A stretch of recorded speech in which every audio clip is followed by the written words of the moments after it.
Doble ginhawa po ang hatid sa mga pasahero ng double-decker bus na tinesting na po ang pag-arangkada kanina. Pero yun nga lang, doble pamasahe rin. Nakatutok si Mark Salazar. Ergonomic at reclining seats na may footrest, sariling banyo, TV at libreng wifi. May CCTV at GPS na naka-install. Kapag nasaktuhan sa terminal ang nag-iisang premium double-decker bus na ito, may pwede pang mag-videoke sa VIP lounge habang bumabiyahe. Kaya wag na raw magdala ng sariling kotse kung comfort lang ang habol para makatulong sa misyong mapaluwag ang mga kalye ng Metro Manila.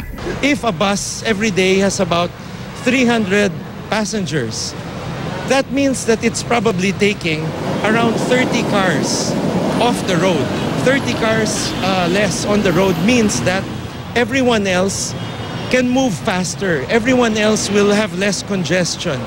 Pag may dala ng sasakyan, you can go anywhere. But kung sa work lang, point to point, I think it's very economical. Point to point ang biyahe ng 20 double-deck bus na meron ngayon.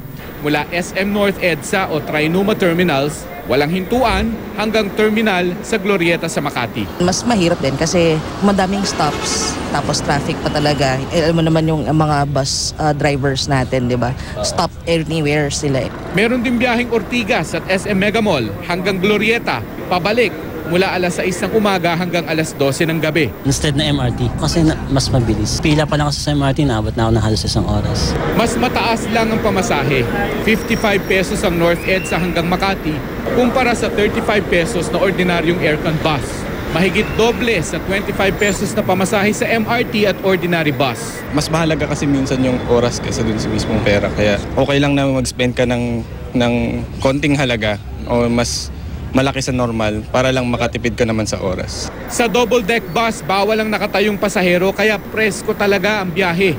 Ang mga double-deck bus ang nire-rekomenda ng LTFRB sa mga operator na ipalit sa mga bulok nilang bus. Yes, we are encouraging them and hopefully yung mga papalitan nilang mga buses po nila na 15-year-old na ay ganito na ang kanilang mga gagawin.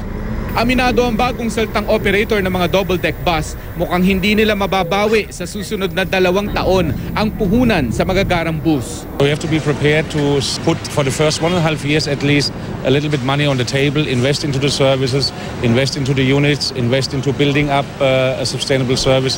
And I think on a long-term basis, it's a profitable business.